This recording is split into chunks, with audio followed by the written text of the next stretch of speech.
행복이 무엇일까요? 우리가 행복이 무엇일까라고 하는 것을 정리해 보려면 여러 가지가 있습니다만, 행복이라고 하는 것은 마음의 자족감이 나타나서 자기가 살아갈 삶의 이유가 생기고, 그래서 긍정적이고 적극적으로 자신의 삶을 살아나갈 수 있는 의욕적인 어떤 역사, 그런 것이라고 생각해 볼 수 있습니다. 삶의 의욕이 없으면 살아가기가 힘듭니다. 우리가 밥을 먹기 위해서 식탁에 앉으면 뭐가 없으면 못 먹죠? 식욕이 없으면 못 먹어요. 자, 먹고자 하는 이 신호가 있어야만이 먹을 수 있습니다. 그래서 아이들에게 억지로 밥을 먹이면 나타나는 현상이 뭐죠? 뭐예요? 네? 구토를 해요. 억지로 먹이면. 왜 그런 거죠? 이 속에서 받을 만한 준비가 되지 않는 거예요. 여러분, 우리가 신사과를 보면, 또 신귤을 보면 입에서 뭐가 감돌죠? 침이요. 네, 먹지도 않았는데 침샘이 먹고 싶다. 신 것만 봐도 눈이 찔끔거리고 눈물이 나는 듯하고 반응을 보여요. 어디서 신호를 보내는 거죠? 이 뇌에서 신호를 보내요. 저거 먹어야 된다. 신 음식이 앞에 차려졌는데 보기만 해도 시다. 이 전달 체계가 이루어지는 겁니다. 여러분, 그래서 뇌에서 이 작물을 보내고, 그리고 이 목부터 시작해서 오장육부가 다 준비태세를 해요. 숟가락이 절로 갑니다. 저절로 가요. 그래서 배고프면 뭐가 반찬이라고요? 시장이 반찬이에요. 이 속에서 배고파 곧 죽을 것 같아. 막 힘이 급 컨디션이 떨어져가지고 쓰러질 것만 같아. 먹어야 된다고, 마셔야 된다고 요구를 합니다. 그러면요, 반찬이 좀 없어도 얼마나 잘 먹는지 몰라요. 그래서 시장이 반찬이다. 그런 이야기가 있지 않습니까? 자, 욕구입니다. 그래서 행복을 위해서 가장 필요한 것은 내 속에 내가 행복하다고 생각하는 어떤 욕망이 채워지고 자족함이 있는지, 그래서 만족함이 있는지, 자긍심이 발동되고 의욕적으로 살아갈 만한 어떤 이유가 있는지, 이것이 매우 중요합니다. 그래서 행복하다는 것은 내가 자족함을 경험하고 있다는 것이고, 이 마음속에 만족이 있고 흐뭇하고, 그러다 보니까 얼굴에 미소가 가득해요. 오늘 여기 참여하신 여러분들처럼 얼마나 아름답고 또 멋진지 몰라요. 한지 간사님 그렇죠? 얼마나 멋지고 아름다운지 몰라요. 자, 왜 그렇습니까? 속이 건강하기 때문에 그래요. 마음의 평화가 왔기 때문에 그렇습니다. 마음이 불안하고 초조하면 앞을 똑바로 이렇게 볼 수가 없어요. 그래서 사람이 정말 행복한지, 자긍심이 있고 자부심이 있고 의욕이 넘치는지를 보려면 그 사람의 얼굴, 눈동자를 보면 알 수 있다 그러잖아요. 여러분들은 지금 어떤 눈을 가지고 왔습니까? 어떤 마음을 가지고 왔습니까? 정말 행복합니까? 정말 행복하냐 이거예요. 오늘 하루 주일날 3월 둘째 주일을 맞으면서 정말 행복하냐 하는 것입니다. 우리 스스로 자문자답을 해보는 겁니다. 하나님 앞에서 주님, 저는요 행복하지 않는 것 같아요. 이유가 무엇이냐? 하나님 다 아시면서 왜 풀어요? 자, 저마다 이 충족이 되지 않으면 불행하다고 느낍니다. 인간과 침팬지의 DNA 구조는 98.7%가 동일하다고 합니다. 차이가 있다면 1.3% 돼요. 침팬지가 사람을 가장 많이 닮았대요. 그래서 진화론자들은 인류의 조상 아니야? 이렇게 생각을 하죠. 생김새도 그렇고 또 행동하는 것도 그렇고 지능도 그렇고, 이 사람하고요 가장 흡사하게, 체질적인 것도 그렇고 이게 다 닮았대요. 그러나 닮았다고 해서 사람은 아닙니다. 여러분 약 1.3% 정도가 차이가 나는데 우리 사람은 만물의 영장 하나님께서 모든 피조물 중에 대표로 이렇게 세워주셨어요. 과학자들은 연구할 때마다 이야, 이 사람만큼 신비스러운 것이 없구나. 사람의 인체를 연구하면 해부학적으로 연구하고 생물학적으로 연구하면 할수록 야, 신기하다. 어떻게 이렇게 구조가 형성되고 사람 인체가 머리에서부터 발끝까지 이렇게 진행이 되지? 여러분 깜짝 놀랐는데요. 왜 그렇습니까?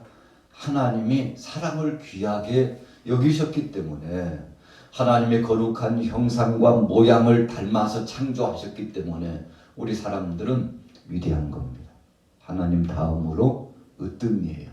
그래서 우리는 자부심을 느끼고 자긍심을 느끼고 아, 나는 귀한 존재야. 그렇게 살아가도 전혀 손색이 없고 지나치지 않다는 것입니다. 여러분 짐승과 우리 사람의 차이가 무엇입니까? 짐승은요 이 영혼이 없어요. 짐승은 영혼이 없어요. 더 깊이 들어가면 어떤 사람들은 짐승은 혼은 있지만 영이 없다 이렇게 이야기합니다만 그냥 통괄적으로 이야기해서 짐승은 영혼이 없다. 사람에게만 있어요. 영혼을 사모하는 마음을 사람에게만 하나님이 주셨고 짐승에게는 주지 않았다는 것입니다. 여러분 그래서 짐승과 사람은 같을 수가 없어요. 우리 사람은 너무 귀한 것입니다. 인간의 마음을 관장하는 뇌신경이 있는데 쾌감신경이라고 하는 것이 있습니다. 그런데 어떤 자극을 받느냐에 따라서 행복을 느낀대요. 그래서 서론에 말씀드린 것처럼 야, 기분 좋다, 즐겁다, 살만하다, 야 그래 살아갈 이유가 있어 이런 것들이 이 쾌감신경을 통해서 뇌신경을 통해서 계속 전달되면 사람의 마음의 평화가 오고 그리고는 미소를 머금고 누가 뭐라고 하지 않았는데도 웃음꽃이 피고 이렇게 즐거워하면서 산다는 것이죠. 그러나 오늘 본문 말씀을 통해서 영적으로 보면 하나님이 성령을 통해서 마음의 평화를 줘야 가능합니다. 그래서 우리가 잘 아는 대로 스가랴서 말씀에 보니까 이는 힘으로도 되지 아니하고 능으로도 되지 아니하고 나의 신으로 되느니라 그랬어요. 여러분 하나님께서 사람들의 마음에 감동을 주시고 변화를 줘야 행복이 찾아온다는 것입니다. 그래서 우리 신앙인들은 이렇게 이야기해야 됩니다. 행복은 하나님께로부터 온다. 자, 오늘 본문으로 돌아가 보세요. 13절 말씀에 행복에 대해서 말씀하고 있어요. 우리 같이 한번 읽어볼게요. 10장 13절 읽습니다. 시작. 내가 오늘 내 행복을 위하여 내게 명하는 여호와의 명령과 규례를 지킬 것이 아니냐. 자, 오늘 13절은 행복이 무엇으로 온다고 그랬죠? 자, 말씀을 한번 분해해봐요. 자, 뭐에 달렸어요? 여호와의 명령과 규례를 지킬 때 행복이 온다 그랬어요. 하나님께서 사람을 창조하실 때 누구를 닮도록 창조하셨다고 그랬죠? 하나님을 닮도록, 하나님의 거룩한 형상과 모양을 닮도록 창조하셨어요. 여러분 그래서 사람이 행복하려면 누구와 비슷해져야 돼요? 하나님과 비슷해져야 돼요. 그래서 하나님의 말씀을 우리가 그 명령과 규례를 지켜야만이 행복하다. 오늘 13절은 그렇게 정의를 내렸어요. 세상의 철학자들이나 또 학문을 연구하는 사람들, 또 여러 가지 심리학을 연구하고 상담학을 연구하는 사람들은 행복에 대해서 이런저런 얘기를 막 집약해가지고 그 논제를 가지고 설명을 하고 또 거기에 맞춰서 상담을 하고 이렇게 나가죠. 그러나 성경은 하나님의 말씀은 우리들에게 행복에 대해서 정해 줄 때 하나님이 주신 명령, 그 명령을 마음속에 붙잡고 마음속에 간직하고 그 말씀을 지켜나가 순종하며 살게 될 때 여러분들은 행복합니다. 그랬어요. 에덴 동산에 아담과 하와를 하나님께서 살도록 허락하여 주셨죠. 최초의 인류인 아담이 혼자 있는 것이 보기에 좋지 않으셨어요. 첫사람 아담 남자를 하나님께서 지으시고 혼자 있는 것이 좋지 못해가지고 그 다음에 뭘 하셨죠? 우리 한지희 간사님? 뭘 하셨죠? 그 다음에? 뭘 하셨죠? 자, 따라해 보겠습니다. 하나님께서 여자를 이불을 만드셨습니다. 자, 혼자 있는 것이 좋지 못했어요. 그래서 하와인 여자를 아담을 깊이 잠들게 한 다음에 그 갈빗대를 취해가지고 여자를 만들어서 너는 이제 혼자가 아니야. 그래서 아담에게 하와를 이렇게 붙여줬어요. 그랬더니 아담이 얼마나 즐거워했는지 몰라요. 얼마나 기뻐했는지 몰라요. 혼자 있을 때는 외롭고 쓸쓸하고 힘이 들었는데 하와인 여자를 그에게 붙여주니까 아담이 너무 기쁜 거예요. 하나님 보시기에도 혼자 있는 것보다는 둘이 있는 것이 더 좋아가지고 하나님께서 둘이 함께 살아가는 모습이 너무 어여쁘셨다고 했는데, 여러분 그런데 에덴 동산에서 살아가면서 아담과 하와가 하나님의 말씀 중심으로 살았어요. 뭐 구태의 말씀을 강조하지 않아도 이게 서로 커뮤니케이션이 이루어지는 거예요. 소통이 이루어져요. 하나님이 지금 뭘 원하시는지 아담이 직감하고 알아요. 하와도 인식해요. 마치 우리가 텔레파시가 통한다. 전자파를 통해서 전달 체계가 이루어진다. 막 이런 이야기들을 하는데, 여러분 요즘은 인공지능이 나왔잖아요. 인공지능이 나와가지고 AI 해가지고 이번 대통령 선거 이 투표 결과를 발표할 때도 진짜 똑같이 생긴 사람들이 막 걸어다니는 모습을 봤는데, 목소리까지 어느 방송사에서는 전직 대통령들의 목소리까지 해가지고 그렇게 이야기하는 것을 보고 야, 너무너무 닮았다, 흡사하다. 여러분 이 모든 전자체계를 통해서 컴퓨터 시스템에 의해서 지능을 넣어주고 말을 하게 하고 동작을 하게 하고 해가지고 정말 그 사람처럼.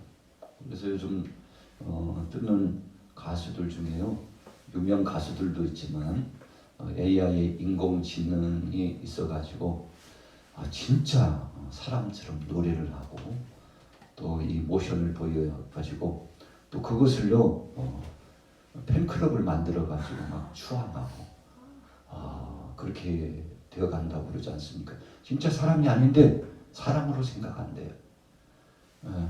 그래서 어떤 사람들은 자기가 좋아하는 어떤 형상, 인형을 사가지고 집에다가 갖다 놓고 그 인형하고 이야기하고 그러면서 같이 사는 사람도 있다고 그러잖아요. 여러분 그렇다 할지라도 그것은 진정한 소통이 아니에요. 진정한 소통은 하나님과 우리 사이의 소통이 이루어져야 돼요. 자, 진정한 소통은 무엇이라고요? 하나님과 우리 사이에. 자, 여러분들 주보를 한번 보세요. 자, 주보 보세요. 스마트폰 보면 안 돼요. 이제 스마트폰 보는 사람은 질문할 겁니다. 자, 주보를 보시면 신명기 10장 13절 우리 같이 한번 읽어보겠습니다. 시작. 내가 오늘 내 행복을 위하여 내게 명하는 명령과 규례를 지킬 것이 아니냐 그랬어요. 행복은 하나님의 말씀을 지킬 때. 자, 그렇다면 행복을 위해서 뭘 해야 됩니까? 첫째, 따라해 보겠습니다. 항상 기도하라. 항상 기도하라. 자, 기도의 정의가 뭐예요? 기도가 뭐죠? 네, 왜 이렇게 잘 알지? 하나님과 우리 사이에 대화가 이루어지는 것이 기도예요. 또 다른 말로 또 기도는 뭐죠? 호흡과 같다고 했어요. 호흡. 하나님과 우리 사이에 대화를 통해서 마치 숨을 쉬는 것 같이 우리 사람이 한 3분에서 5분, 길게는 한 7분 정도 숨을 쉬지 않으면 어떻게 되죠? 죽어요. 왜 죽죠? 숨을 쉬지 않았는데 왜 죽죠? 네. 왜 죽어요? 숨을 쉬지 않았는데 왜 죽어요? 네? 왜 죽는 거예요? 산소 공급이 안 돼서요. 네. 산소 공급이 안 되면 어떻게 되는 거예요? 어떻게 되지? 일을 안 해요. 예? 세포가 일을 안 해요. 아, 세포가 일을 안 해. 더 이상 몸의 정상적인 기능이 이루어지지 않아요. 그래서 피가 돌아야 되는데 피가 돌지 않고 산소도 영양분도 전달되지 않고 호흡을 하지 않기 때문에 모든 장기들이 이제 활동을 멈추게 돼. 가장 중요한 것이 뭐라고요? 심장, 박동, 폐, 이 활동 이런 것들이 민감하게 먼저 반응을 하기 때문에 여러분 숨을 쉬지 않으면 이 영양분 전달 체계 또 모든 기능들이 활동을 하는데 한마디로 말하면 그 환경이 조성되지 않아요. 그래서 뇌 활동도 멈추고 장기 활동도 멈춰서 결국은 활동이 멈추니까 피가 돌지 않잖아요. 피가 돌지 않으니까 몸이 냉랭해져요. 죽은 사람들은 시체를 만지면 어떻게 돼요? 얼음장처럼 차가워요. 깜짝 놀랄 만큼. 왜요? 혈액순환이 되지 않으니까. 따뜻한 이 온도가 계속 전달돼서 적절한 온도, 우리 인체의 온도를 유지해야 되는데 그렇게 되지 못하니까 죽는 거예요. 여러분, 그런데 기도가 그만큼 중요하다는 거예요. 기도는 하나님과 우리 사이의 이 교통, 소통 관계를 이루는 것이기 때문에 너무나 중요하다는 것입니다. 그래서 여러분 행복하려면 뭐 해야 된다고요? 기도, 항상 기도하라. 데살로니가전서 5장 17절 시작. 쉬지 말고 기도하라. 누가복음 22장 34절 너희는 스스로 조심하라. 그렇지 않으면 방탕함과 술 취함과 생활의 염려로 항상 기도하고 깨어 있어라. 자, 생활의 염려로 넘어지고 생활의 염려로 근심에 빠지고 생활의 염려로 산립하게 되니까 그러지 말고 항상 기도하여 깨어 있어라. 여러분 중요하잖아요. 그래서 기도하지 않으면 방탕하기 시작해요. 저도 여러분들도 방탕해지는 이유는 기도하지 않기 때문에 그래요. 여러분 그러면 행복이 떠나간다는 것입니다. 빌립보서 4장 6절 시작. 아무것도 염려하지 말고 오직 모든 일에 기도와 간구로 너희 구할 것을 감사함으로 하나님께 아뢰라. 그리하면 모든 지각에 뛰어난 하나님의 평강이 그리스도 예수 안에서 너희 마음과 생각을 지키시리라. 할렐루야. 자, 우리의 마음을 어떻게 해준다고요? 생각을 어떻게 해준다고요? 지켜준대요. 누가 지켜줄까요? 하나님의 평강이.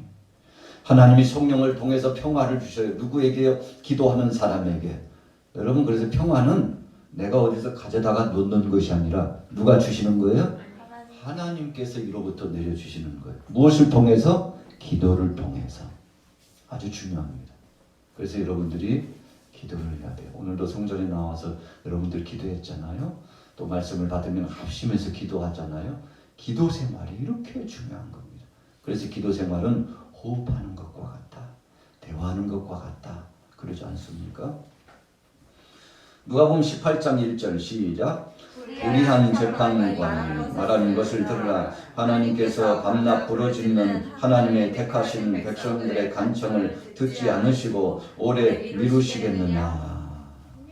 한 동네에 참 못된 재판관이 있었는데 억울한 일을 당한 사람이 오면 적절하게 당사자들을 불러가지고 재판을 통해서 해결해 줘야 되잖아요. 근데 민정을 살피지 않았어요. 민심을 살피지 않았어요. 참 나쁜 재판관이잖아요. 그런데 한 여인이 과부라고 표현되어 있는데 매 가서 웃어. 재판관님이 저를 불쌍히 여기지 않으시면 저는 죽습니다요. 죽습니다. 다음 날은 또 찾아가는 거예요. 그 다음 날도 또 찾아가는 거예요. 나중에는 재판관이 너무 괴로우니까 야, 그 어떤 여인이냐 매일처럼 찾아와가지고 문을 두드리면서 저렇게 항소를 하는 여인 데리고 들어와 봐라. 귀찮으니까 잠을 잘 수가 없어요. 쉴 수가 없어요. 그래서 듣고 보니까 참 딱한 형편이요. 억울함을 당했는데 여차저차 해가지고 그 억울함을 풀어줬다는 거예요. 누가 주신 말씀이에요? 예수님이 비유를 통해서 예를 들어 말씀해 주시면서 이렇게 세상에 불의한 재판관도 한 과부가 자신의 억울함을 매일처럼 찾아가서 호소하니까 그 억울함을 풀어줬는데 하물며 하늘에 계신 전능하신 하나님 아버지는 여러분들의 그 억울함과 고통을 풀어주시지 않겠느냐. 구하라 주실 것이요 찾으라 찾을 것이요 문을 두드리라 열릴 것입니다. 여러분 예수님이 그 말씀을 주신 거예요. 베드로전서 5장 7절 시작. 너희 염려를 다 주께 맡겨버리라. 자, 다시 한번 시작. 너희 염려를 다 주께 맡겨버리라. 자, 염려를 누구에게 맡기라고요? 사랑의 주님께 맡겨라. 그래서 교회 나와서 예배하는 것은 이 염려를 누구에게 맡기는 거예요? 하나님께 맡기는 시간이에요. 마태복음 6장 26절 시작. 무엇을 먹을까 무엇을 마실까 무엇을 입을까 염려하지 말라. 너희 중에 누가 염려함으로 그 키를 한 자나 더할 수 있겠느냐. 이는 다 이방인들이 구하는 것이라. 너희 하늘 아버지께서 이 모든 것이 너희에게 있어야 할 줄을 아시느니라. 그런즉 너희는 먼저 그의 나라와 그의 의를 구하라. 그리하면 이 모든 것을 너희에게 더하시리라. 너희에게 더하시리라. 여러분 하나님께 맡기고 간절히 구하면 하나님이 들어주신다는 것입니다. 행복을 위해서 첫 번째 전제 조건은 항상 뭐 하라고요? 기도하라. 두 번째는 무엇일까요? 뭐라고요? 두 번째 뭐예요? 항상 찬송하라. 자, 지금 어딘지 눈으로 보고 있죠? 파란 글씨로 항상 찬송하라. 시편 57편 7절 시작. 하나님이여 내 마음이 확정되고 확정되었사오니 내가 노래하고 내가 찬송하리이다. 여러분 행복을 위해서는 찬송을 잘해야 합니다. 노래하는 사람들은 행복하니까 노래한대요. 슬픔을 뭐 달래기 위해서 또 위로받기 위해서 여러 가지가 이유가 있지만 그런데 우리 찬송하는 사람은 너무 감사하고 행복하니까 하나님 앞에 영광을 돌리는 것입니다. 그래서 찬송은 우리가 행복하다는 이 증명을 하나님 앞에 간증으로 올려드리는 것입니다. 그래서 간증하는 분들이요 찬송을 꼭 하죠. 찬송 가사를 통해서 자신의 삶을 간증하잖아요. 하나님이 내 마음이 확정되고 확정되었사오니 내가 노래하고 내가 찬송하겠습니다. 이제는 주님 뜻대로 살기를 확정했사오니 찬송하고 찬송합니다. 영광 받으소서. 사도행전 16장 26절 시작. 후련히 지진이 나서 옥토가 움직이고 문이 다 열리며 모든 사람의 매인 것이 다 벗어졌더라. 누구 이야기죠? 바울과 실라가 옥중에서 매를 얼마나 맞았는지 착고의 체험을 당해가지고 기도하고 있어요. 그런데 왜 착고의 체험을 당했습니까? 귀신 들린 여종을 귀신을 쫓아내주고 회복시켰다고. 여러분 그래서 바울과 실라가 죽지 않을 만큼 맞았어요. 보통 이 유다인들은 39대를 때린대요. 한 번 때리기 시작하면. 중형에 처한 사람들은 39대, 40대를 넘어가면 너무 잔혹하다 해서 39대까지만 때려라. 그런 전통적인 규칙이 있어요. 아마도 엄청 매를 맞았는데 죽지 않을 만큼 맞은 것 같아요. 그런데 그때 하나님 앞에 기도했어요. 왜 기도했습니까? 그 모든 어려운 상황을 그럼에도 불구하고 하나님이 지켜주시고 함께 하신 것에 감사하면서 찬송하며 기도를 했습니다. 여러분 그래서 바울과 실라가 옥중에 갇혀서 기도하고 찬송했던 이 이야기는 우리가 찬송가에도 복음성가에도 많이 나오고 있지 않습니까? 그렇게 기도했는데 찬송했는데 결과가 어떻게 나타났습니까? 큰 지진이 나서 옥토가 움직이고 문이 다 열리며 모든 사람의 매인 것이 벗어 던져 졌다고 그랬습니다. 얼마나 감격스러운 것입니까? 자, 욥기 36장 10절 읽어보겠습니다. 시작. 나를 지으신 하나님 곧 사람으로 밤중에 노래하게 하신다. 여러분, 욥이 고백한 것인데요. 욥기 36장 정도면은 욥이 이제 말년이 돼가지고 그의 삶에 있어서 참 종착역과 같은 그런 시즌입니다. 얼마나 고통스러운 시간을 지났는지 몰라요. 그런데 그때 나를 지으신 하나님 곧 사람으로 밤중에 노래하게 하신다. 나를 창조하신 그분이 내게 찬송을 허락하셨다. 여러분 그렇게 고백하고 있는데 참 감사한 거죠. 그래서 찬송은 내가 뭐 기분 좋다고 해서 무조건 되어지는 것이 아니고 성령님이 도와주셔야 진정한 찬양자가 되는 것입니다. 그래서 오늘 여러분들은 찬양자가 되면 행복한 자가 된다는 것입니다. 어떤 소녀가 까나리아 한 마리를 집에서 키웠어요. 근데 봄이 됐는데 집에서만 키우니까 외로워 보이잖아요. 밖에 마당 쪽에 갔다가 이렇게 딱 새 집을 걸어놓았어요. 그랬더니 어디서부터 왔는지 참새들이 쫙 몰려왔어요. 참새들이 짹짹짹짹짹 하면서 매일 그 참새들과 친구하면서 지내는 거예요. 여름이 지나고 이제 가을이 지나고 겨울이 다가왔어요. 춥잖아요. 다시 방으로 들여놨어요. 그랬더니 까나리아가 짹짹짹짹짹 계속 참새 소리를 내는 거예요. 자, 왜 그랬을까요? 오랫동안 누구와 함께 교제를 나눴어요? 참새들하고 교제를 나눠서 까나리아가 자기의 소리보다는 참새의 소리가 자기를 지배하고 있었던 것입니다. 그래서 외롭고 보고 싶으니까 그 친구들의 소리를 자꾸 내는 거예요. 여러분 우리가 하나님을 가까이 하면 하나님을 닮아가요. 주님의 말씀을 가까이 하면 주님의 말씀이 나를 지배해요.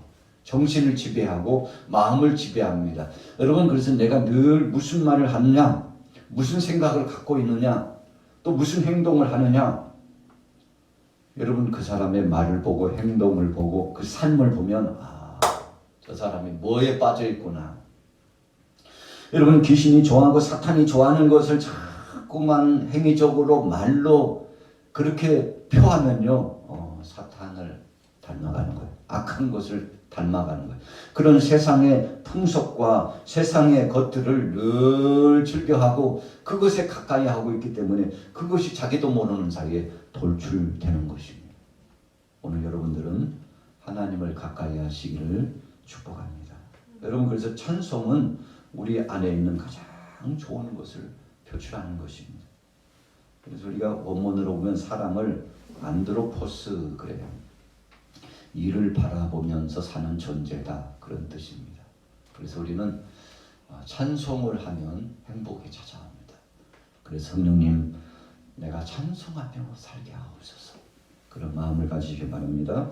마지막으로 세 번째 우리 따라해 보겠습니다. 항상 예배하라. 항상 예배하라. 항상 예배하라. 항상 예배하라. 자, 다른 말로 기뻐하며 예배하라 이렇게 말할 수 있는데요. 시편 84편 5절 누가 읽을까요? 시편 84편 5절 누가 한번 읽어주세요.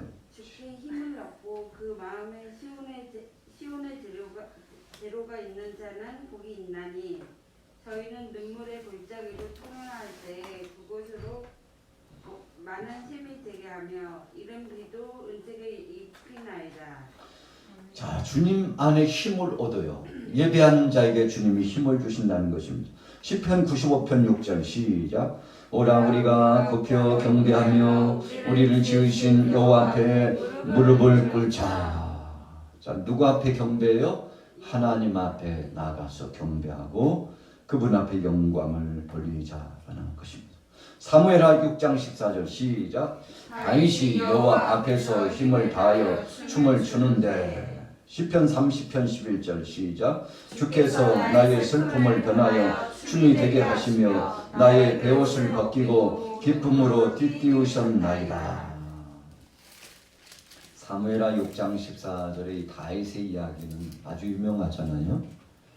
다윗 성으로 법궤를 처음 옮겨오려고 했을 때 실패했습니다. 왜 그랬죠? 법궤를 새 수레에 싣고 오는데 땅이 고르지 못하니까 덜컹덜컹 거렸어요. 법궤가 넘어지려고 그래요. 그러니까 옆에 같이 따라오던 우사가 법궤를 손으로 아이고 넘어지면 안 되지 꽉 잡았어요. 근데 잠시 후 우사가 그 자리에서 바로 즉사해서 죽었어요. 왜 죽었을까요? 만졌다가 다 죽나요? 왜 죽었죠? 만지기는 만졌는데 왜 죽었죠? 하나님의 말씀에 불순종해. 뭘 불순종했나요? 만지면 안 되는 사람이네. 자, 제사장만이 관리하고 들고 만질 수 있었어요. 우사는 제사장이 아니에요. 아무리 흔들려서 넘어지려고 했다 할지라도 자기에게 주어진 책무가 아닌 사람이 만지면 즉사해서 죽을 수 있었어요. 왜 하나님께서 우사를 죽게 했을까요? 자, 지금 다윗이 법궤를 옮겨가는데 하나님 말씀대로 옮기지 않고 있었기 때문에 그래요. 법궤는 내 귀퉁이에 고리를 가지고 딱 장대같이 멜개를 꿰고 그리고 내 귀퉁이에서 제사장들이 법궤를 딱 메고 누가 맨다고요? 제사장들이 뭘 메요? 법궤를 메고서 움직여야 돼요. 수리에 실으면 돼야 안 돼요? 안 돼요. 전쟁터에 나갈 때도 제사장이 맸습니다.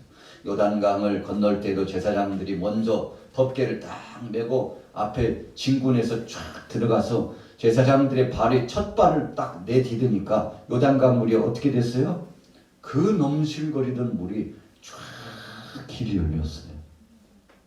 자, 왜 그렇죠? 법궤는 뭘 상징했어요? 하나님의 말씀, 하나님의 임재를 상징했기 때문에 그래요. 그래서 법궤는 누가 메야 된다고요? 제사장들이. 그래서 실패했어요. 우사가 죽으니까 당황이 돼가지고 다시 야야 큰일 났다 큰일 났다. 법궤를 오벳 에돔의 집에다가 내려놓고 그리고는 다 철수했어요.